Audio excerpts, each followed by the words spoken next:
Event-driven programming serves the user with the quickest and the most accurate responses, and this usually translates into better user experience and business gains.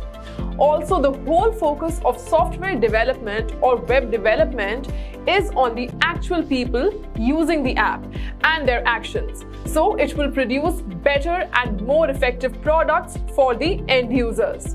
And JavaScript is a powerful event-driven programming language. Hello and welcome back. Today we are going to learn about the events of JavaScript. So let us see what exactly an event is. Events are actions that happen when a user interacts or does something on or with the page, like clicking on an element, typing in a field, or loading a page, etc. Now, there are many different types of events that can occur. For example, the user selects a certain element or hovers the cursor over a certain element. The user chooses a key on the keyboard. The user resizes or closes the browser window. A web page finishes loading. A form is submitted. A video is played, paused, or finished. An error occurs. So there are a lot of reasons to trigger an event.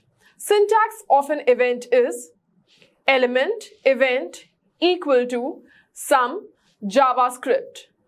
JavaScript has events that provide a dynamic interface to a web page. These events are connected to elements in the Document Object Model or DOM. We have seen a few of the events of the DOM in the previous lecture.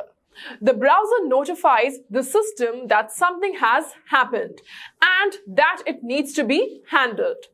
It gets handled by registering a function called an event handler or an event listener that listens for a particular type of event. So let us quickly see what an event listener is. Event listeners can be used to declare an event in JavaScript. Listeners are always looking for when the state of an element is changed, and if that element is changed, the code in the listener will be executed.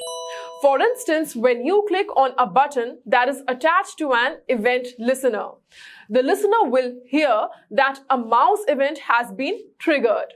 Then it will execute the code you have associated with that particular event listener. These are certain types of events that we are going to learn over a few lectures. Form events, mouse events, keyboard events, window events. So that is it for today, guys. We will see these events one by one in the next few lectures. Till then, stay connected and stay safe. Bye.